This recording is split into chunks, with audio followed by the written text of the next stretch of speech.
Welcome to Bundy Let's Talk. I think New Year. Wish you belated Happy New Year. Welcome to 2026. Welcome to బండి let's talk. ఈరోజు ఏంటంటే మనకి last year ఇన్వెస్ట్మెంట్కి సంబంధించి ఒక investment గురు అని చెప్తారు నాకు తెలిసినంత వరకు. ఎవరైతే ఈ ఇన్వెస్ట్మెంట్ సంబంధించినటువంటి ఈ సెక్షన్కి సంబంధించినటువంటి పీపుల్కి అయితే కన్నా everybody knows about him is a guru of equity markets. Is none other than mister Warren buffet.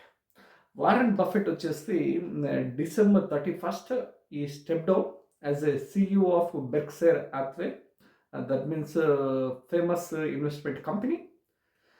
ఇది వచ్చేసి దాదాపు 1960sలో టేక్ ఓవర్ చేసినట్టు తెలుస్తుంది మనకి. 1960sలో బెర్క్షైర్ హ్యాథ్వేని వారెన్ బఫెట్ హైర్ చేయడం జరిగినట్టుంది. ఈ 1960s నుంచి ఆల్మోస్ట్ 2025 ఆల్మోస్ట్ 60 years పాటు ఐ థింక్ నిర్విరామంగా ఐ థింక్ సిఇఓగా వర్క్ చేసినట్టు తెలుస్తుంది మనకి.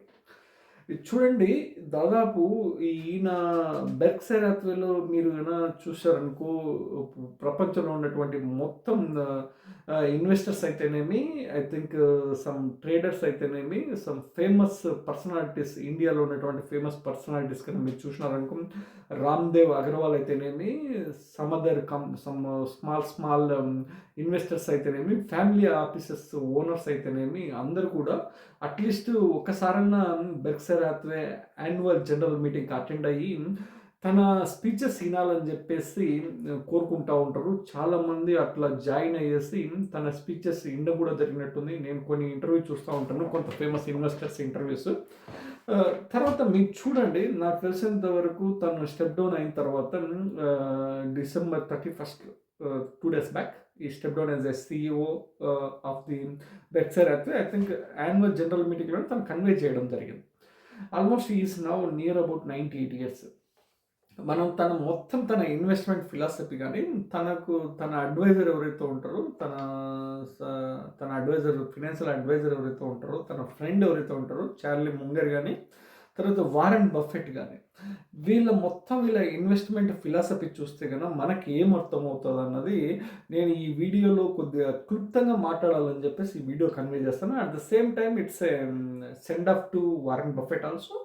So from my side, I'm just thankful to him because he has provided excellent information and knowledge, principles to the entire world based upon his capability.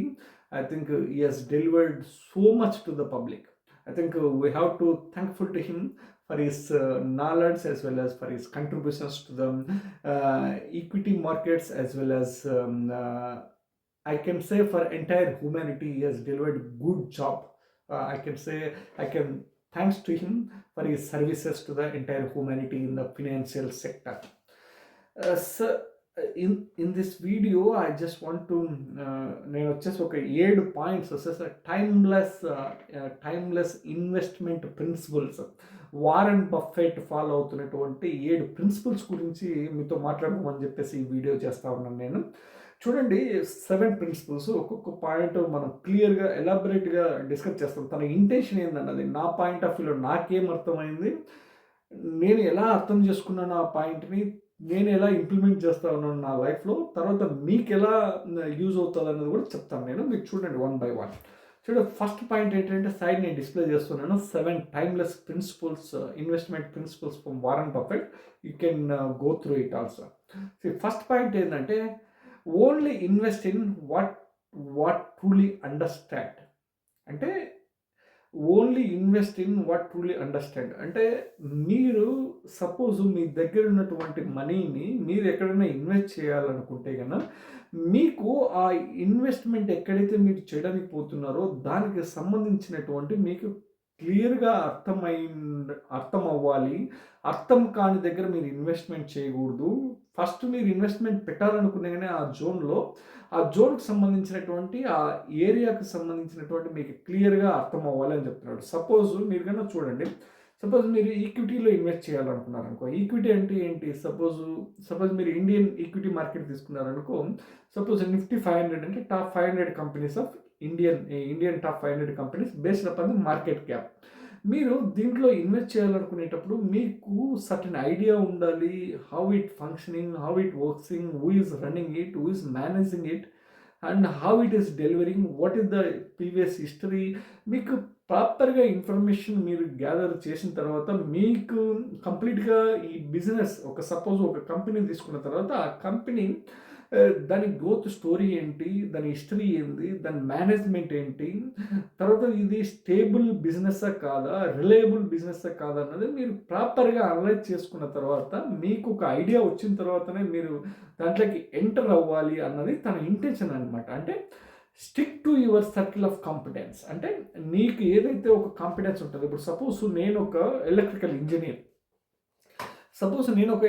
ఇంజనీర్గా నేను ఏ కంపెనీలో join అవ్వాలి, ఆ కంపెనీలో జాయిన్ అయితే ఆ కంపెనీ లాంగ్ రన్ సస్టైనబుల్ కంపెనీనా కాదా, నమ్మదగినటువంటి కంపెనీనా కాదా, మన్నికగా తన ప్రోడక్ట్స్ మన్నిక ఎక్కువ వస్తున్నాయా లేదా అన్నది చూసుకొని మనం అక్కడ జాయిన్ అవ్వాల్సి ఉంటుంది. మన కెరియర్ కూడా చాలా డిపెండ్ అయి ఉంటుంది అనమాట కంపెనీ పైన. కాబట్టి తన ఇంటెన్షన్ కూడా ఎవరికైతే మీరు ఇన్వెస్ట్మెంట్ పెట్టాలనుకుంటున్నారో you have to understand and you have to stick to your circle of competences. నీకు ఏదైతే కాంపిటెన్సెస్ ఉంటాయో, సపోజ్ రియల్ ఎస్టేట్ మీద నీకు ఎక్కువ అవేర్నెస్ ఉంది, you can focusing on that area. Suppose నీకు ఈక్విటీ మీద ఎక్కువ అవేర్నెస్ ఉంది, you can focusing on that area. Suppose you have a good idea on precious metals, you can focusing on precious metal. Suppose you have good idea on crypto, you can focusing on crypto. But at the end of your portfolio allocation, I think you should diversify effectively so that suppose equity బెటర్గా work చేసేటప్పుడు ఈ ఈక్విటీలో ఎక్కువ diversification, ఈక్విటీలో ఎక్కువ concentration ఉంటే కానీ you will get good returns. But fall అయినప్పుడు కూడా అట్లాగే నువ్వు లాసెస్ కూడా బేర్ చేయాల్సి ఉంటుంది. కాబట్టి డైవర్సిఫై చేసానికి మనకు పెద్ద ఇష్యూ ఉండదు. కానీ ఇంటెన్షన్ ఏంటంటే నువ్వు ఎక్కడైతే ఇన్వెస్ట్మెంట్ పెడుతున్నావో ఆ ఇన్వెస్ట్మెంట్కి సంబంధించి నీకు ప్రాపర్గా అవేర్నెస్ ఉండి ఉండాలి, నువ్వు కొద్దిగా కాంపిటెంట్గా నీ దగ్గర నువ్వు నాలెడ్జ్ గెయిన్ చేసి ఉండి ఉండాలనే తన ఇంటెన్షన్ అనమాట. మనం కన్నా సెకండ్ పాయింట్ చూసినాం అనుకో, by the market skip the stock picking. By the market skip the stock picking అంటే తన ఇంటెన్షన్ చూడండి, చాలా ఎంత ప్రాపర్గా తను అబ్జర్వ్ చేశాడంటే based upon his experience. By the market అంటే మీరు చూడండి, బై ద మార్కెట్ అంటే ఇంటెన్షన్ ఏందనుకుంటున్నారు మీరు? సపోజ్ మనకి కొన్ని ఇండెక్స్లు ఉంటాయి, అంటే నిఫ్టీ 50 అని, నిఫ్టీ 100 అని, నిఫ్టీ 150 అని, మిడ్ క్యాప్ 150 అని, స్మాల్ క్యాప్ 250 అని. అంటే మనకి ఇండెక్సింగ్ ఇన్వెస్ట్మెంట్ ఉంటుంది అనమాట. అంటే మనం బై ద మార్కెట్ అనే ఇంటెన్షన్ ఏంటంటే బై ద ఇండెక్స్ అన్నది తన ఇంటెన్షన్ అనమాట. అంటే ఇప్పుడు మనము ఇండెక్స్ని బై చేస్తే నిఫ్టీ 50 ఒక ఇండెక్స్ అనుకో, నిఫ్టీ 50ని బై చేసినాం అనుకో, మనం పెట్టేటువంటి సపోజ్ ఎంతైతే అమౌంట్, లెట్స్ సే మనం 100 రూపీస్ పెడుతున్నాం అనుకునేటప్పుడు ఈ 100 రూపీస్ సంబంధించినటువంటి మనీ దాదాపు 50 కంపెనీలకి, అంటే నిఫ్టీ 50 ఒక ఇండెక్స్ బై ద మార్కెట్ అంటే ఈ 100 రూపీస్ వచ్చేసి 50 కంపెనీలకి డైవర్సిఫై అయిపోతుంది. 50 కంపెనీలకి డైవర్సిఫై అయిపోయినప్పుడు నీకేమవుతుందంటే కదా ఇన్స్టాంట్ డైవర్సిఫికేషన్ దొరుకుతుంది అనమాట మనకి. అంటే తన ఇంటెన్షన్ చూడండి, index fund offers broader and instant diversification. అంటే మనం పెట్టేటువంటి 100 రూపాయలైనా కానీ ఈ 100 రూపాయలు వచ్చేసి 50 కంపెనీలకి డైవర్సిఫై అవ్వడం వల్ల ఇందులో ఉన్నటువంటి 50 కంపెనీలు కూడా దాంట్లో 1-2 కన్నా పర్ఫార్మెన్స్ సరిగా లేకపోయినా, తర్వాత 1-2 కంపెనీలు ఏదైనా కంప్లీట్గా కొలాప్స్ అయిపోయినా కానీ మీరు పెట్టినటువంటి మనీని దాదాపు మిగతా 48 కంపెనీలు ప్రాపర్గా వర్క్ చేస్తుంటాయి. కాబట్టి మీకు యావరేజింగ్ ఓవరాల్గా 50 కంపెనీస్ పర్ఫార్మెన్స్ డివైడెడ్ బై 50 కొట్టినప్పుడు నీకు ఆబ్వియస్గా నీకు యావరేజ్ రిటర్న్స్ మంచిగానే రావడానికి ఆస్కారం ఉంటుంది అన్నది తన ఇంటెన్షన్ అనమాట. ఎందుకంటే చాలామందికి మీరు కనుక చూశారనుకో, ఎందుకంటే ఇప్పుడు ప్రపంచంలో ఉన్నటువంటి ప్రతి ఒక్కరూ ఫుల్ టైమ్గా తీసుకోలేరు కదా దీన్ని. కాబట్టి వాళ్ళ కోసం వచ్చేసి తన సజెషన్ అనమాట ఇది. అంటే మోస్ట్ ఆఫ్ ది ఎంప్లాయీస్కి ఇది బాగా సూటబుల్ అవుతుంది ఈ point. By the market skip the stock picking. తన ఇంటెన్షన్ చూడండి. స్కిప్ ద స్టాక్ పికింగ్ అంటే ఇప్పుడు ఒక స్టాక్ సపోజ్ ఒక స్పెసిఫిక్గా మీ దగ్గర ఉన్నటువంటి హ్యూజ్ మనీని ఒక స్పెసిఫిక్ కంపెనీలో మీరు డంప్ చేసినప్పుడు ఆ కంపెనీ స్పెసిఫిక్ మనకి ఇష్యూస్ ఉంటాయి.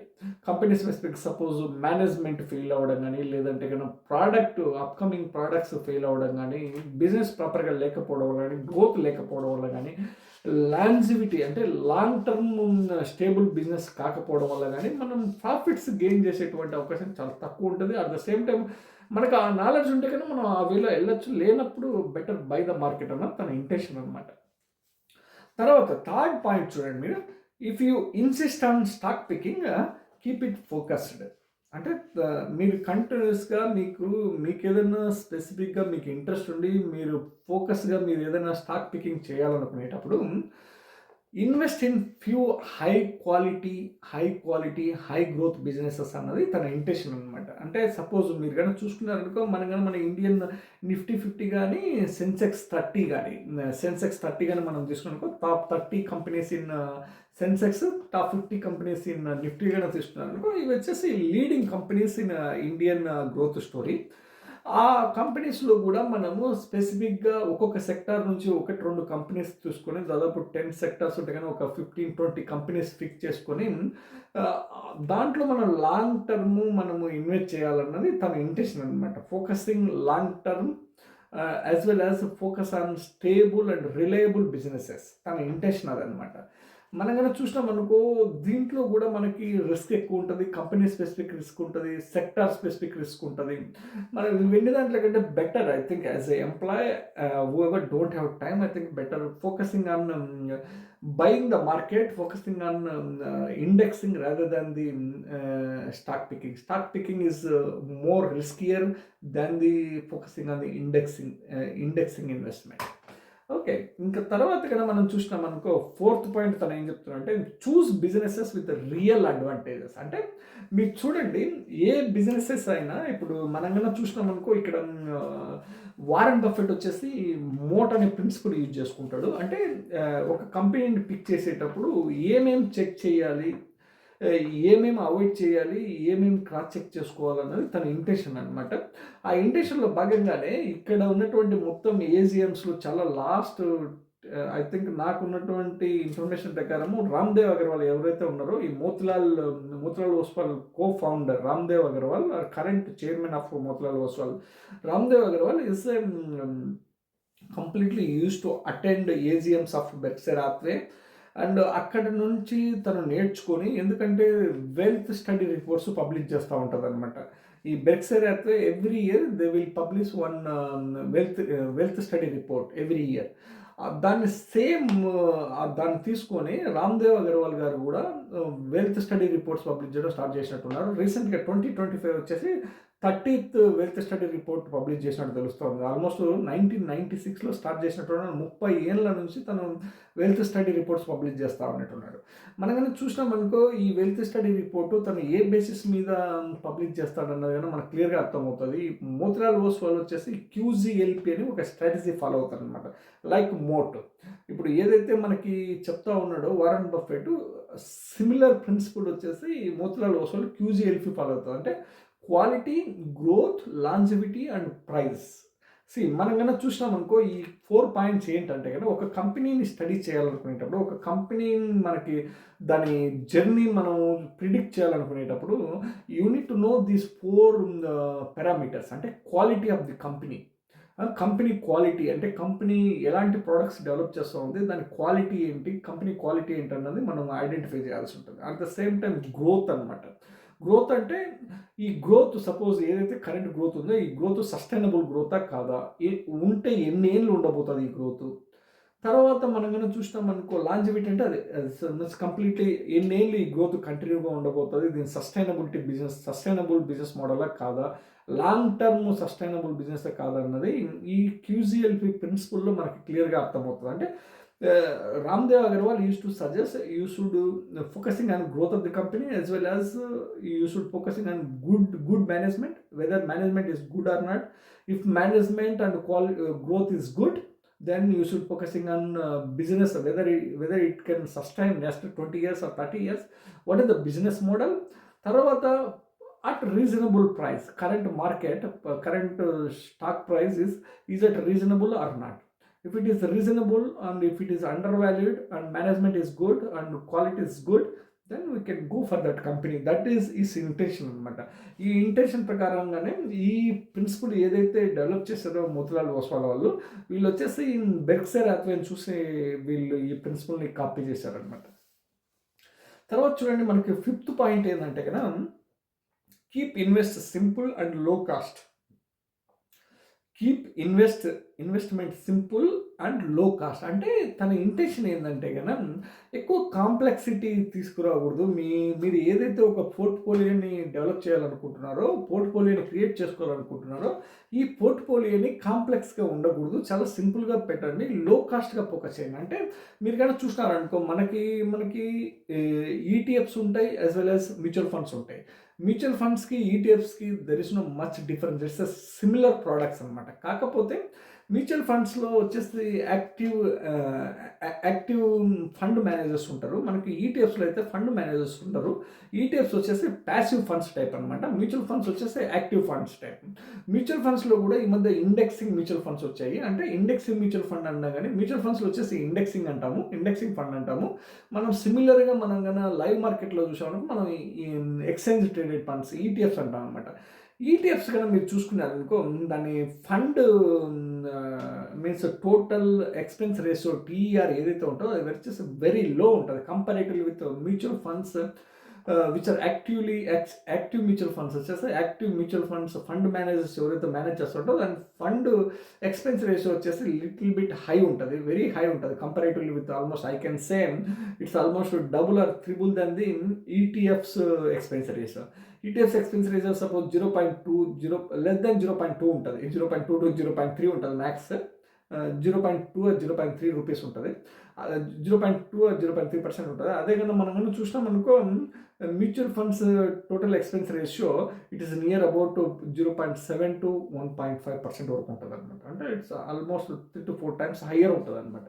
కాబట్టి మనము తన ఉద్దేశం ఏంటంటే focusing on simple investment and లో కాస్ట్ ఇన్వెస్ట్మెంట్ అన్న తన ఇంటెన్షన్ అనమాట. మనం చూసుకోవాలి ప్రాపర్గా ఎక్కడ ఇన్వెస్ట్ చేస్తున్నాము ఏంటి, దీని ఛార్జెస్ ఎలా ఉన్నాయన్నది కూడా చెక్ చేసుకోవాలన్న తన ఇంటెన్షన్ అనమాట.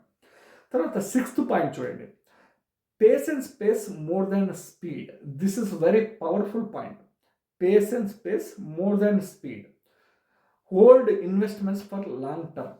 అంటే మీరు ఎవరైతే ఈ ఈక్విటీ మార్కెట్లో కానీ, ప్రీసియస్ మెటల్స్ మార్కెట్ కానీ, లేదంటే కమోడిటీస్ మార్కెట్ కానీ, లేదంటే క్రిప్టో మార్కెట్ కానీ, ఏ మార్కెట్లోకి వచ్చినా కానీ you should have long term origin అంటారు అనమాట వారెన్ బఫెట్. వారెన్ బఫెట్ గురించి మీకు నాకు తెలిసినంత వరకు చాలామందికి తెలిసి ఉంటుంది. తన ఆల్మోస్ట్ 80 years మార్కెట్ ఉన్నాడు. తన ఇయర్స్ నౌ నియర్ అబౌట్ 98. ఈ started his investment journey near about 14 years of his age. From 14 years of his age, almost 80 years he has been in market, and you can understand now. I think తను వచ్చేసి దాదాపు $1 billion తను చూసినది almost తను 60 years cross అయిన తర్వాత $1 billion చూసినట్టున్నాడు తన wealth.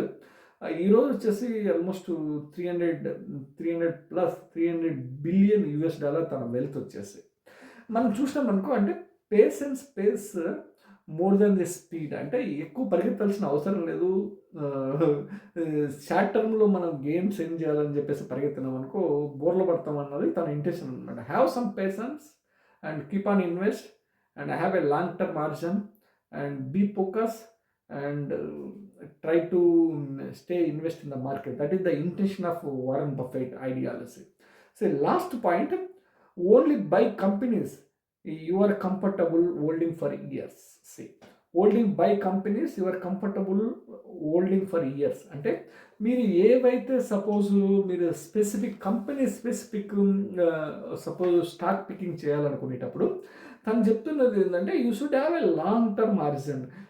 ఏళ్ళ తరబడి నువ్వు ఆ కంపెనీకి అసోసియేట్ అయి ఉండాలి, లాంగ్ టర్మ్ ఇన్వెస్ట్ అయి ఉండాలి. అప్పుడు మాత్రమే మనకి హ్యూజ్ బెనిఫిట్స్ వచ్చే అవకాశం ఉంది, హ్యూజ్ వెల్త్ క్రియేట్ అయ్యేటువంటి అవకాశం ఉందన్నది తన ఇంటెన్షన్ అనమాట. సపోజ్ మనం చూసాం లాస్ట్ టైం కూడా మనం కొన్ని వీడియోస్ చేయడం జరిగింది.